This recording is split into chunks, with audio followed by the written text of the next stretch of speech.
Baiklah, salam sejahtera saya ucapkan kepada tuan-tuan dan puan-puan dan juga kepada sahabat-sahabat semuanya.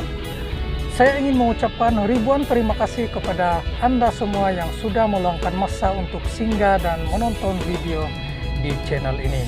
Terima kasih saya ucapkan kepada Anda semua yang sudah subscribe channel ini, dan juga kepada sahabat-sahabat yang belum subscribe channel ini, saya juga ucapkan ribuan terima kasih kepada Anda semua karena sudah meluangkan masa untuk menonton video ini. Saya amat menghargai sokongan Anda semua. Baiklah, tanpa membuang masa, mari kita tonton atau dengar perkongsian pada kali ini. Dan juga beberapa pertimbangan komitmen seperti kontrak yang sedang berjalan ataupun hutang yang harus dibayar. Ia tidak melibatkan projek-projek baru kerana ini akan dapat dibahaskan oleh Yang Berhormat setelah Parlimen dirasmikan oleh Yang di-Pertuan Agong dan belanjawan baru dibentangkan yang ikut jadualnya akhir Februari atau awal Mac. Tetapi oleh kerana perkembangan mendesak semasa seperti banjir yang juga telah mula meragut nyawa di Pantai Timur dan juga beberapa keperluan segera, maka ada pertimbangan untuk menyegerakan dan memberikan penambahan tidak dari segi belanjawan kerana ini hanya tertakluk pada bulan Mac, tetapi penyesuaian dari kelulusan yang ada supaya dapat diperkasakan nadma dan pertukaran tambahan untuk khususnya di Terengganu dan di Kelantan. Dan saya bercadang untuk segera ke sana untuk memantau dan membantu apa-apa yang dirasakan mendesak. Yang Bertua, oleh kerana ini kesempatan awal, saya ingin mengucapkan sekali lagi tahniah Datuk Yang Bertua, dan saya percaya tugas ini juga mencabar. Seperti kita lihat gelagat yang berlaku semalam. Kalau bagi pihak kerajaan, saya ingin bagi jaminan dan TPM 2 telah pun sebagai Ketua WIP telah pun diminta untuk memaklum kepada Yang Berhormat supaya menjaga susila Dewan ini dan apapun perkembangan tidak melanggar batas adab dan susila dan menghormati peraturan Dewan.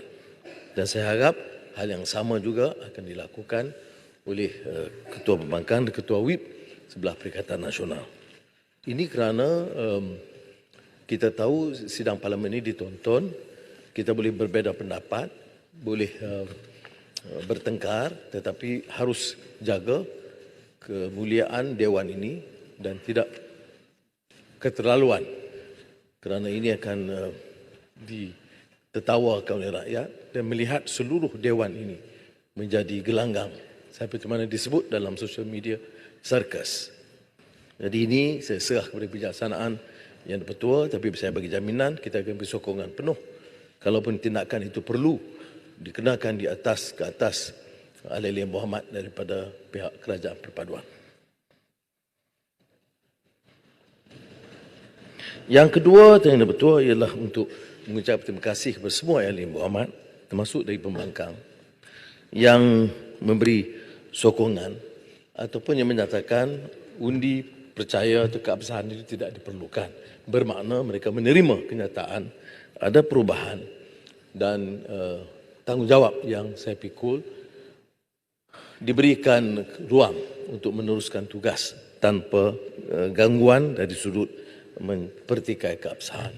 Beberapa ahli Yang Berhormat termasuk Arau, Pasir Mas bangkitkan mengapa dikemukakan usul. Mereka harus baca sendiri kenyataan paguh yang mencabar supaya disahkan keabsahan.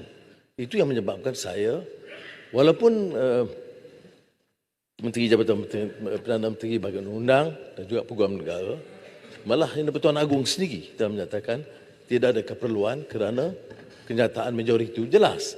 Tapi saya memilih untuk tidak hanya melihat dari segi keperluan undang-undang atau perlembagaan, tetapi moral legitimacy supaya kita dapat perintah. Dan seperti mana disebut oleh Titi Wangsa, kita ada ruang untuk menumpukan perhatian setelah ada kestabilan politik, ada keabsahan, menumpukan perhatian untuk menjana pertumbuhan ekonomi yang lebih meyakinkan. Dan insya-Allah itu akan saya lakukan. Tapi izinkan saya mengulangi penghargaan kepada rakan-rakan yang memberikan ruang kepada saya untuk meneruskan tanggungjawab ini. Dan seperti mana biasa yang didengar di belah sini, di belah sana, kita tahu ini taklif wala tashrif. Ini pertanggungjawaban, bukan keistimewaan.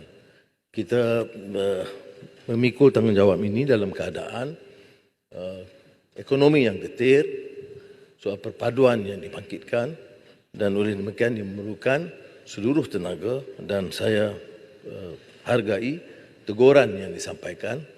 Walaupun kadang-kadang bunyinya pedas, tapi saya duduk dan mendengar seluruh pandangan dan teguran yang disampaikan, sama ada rakan-rakan di sebelah sini juga di sebelah sana. Cuma ada kadang-kadang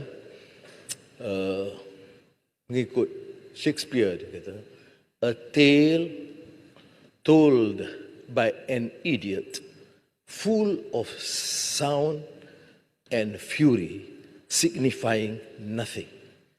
Jadi kita kena sabar kerana tidak semua kenyataan-kenyataan itu bertanggungjawab. Ya. Saya bagi contoh umpamanya Ketua Pembangkang Larut yang bekerja selama hampir 25 tahun mencerca, memfitnah, konspirasi, menyerang pribadi, menimbulkan fitnah dan diteruskan dengan cara yang lebih licik.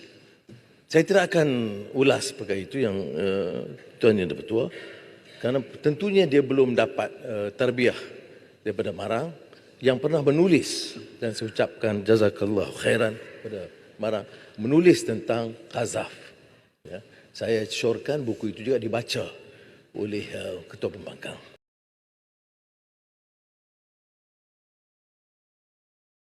Sekian saja perkongsian pada kali ini. Terima kasih kerana sudah klik dan menonton video ini sampai habis. Kepada yang baru di channel ini, jangan lupa untuk tinggalkan like, share, dan subscribe. Bye-bye.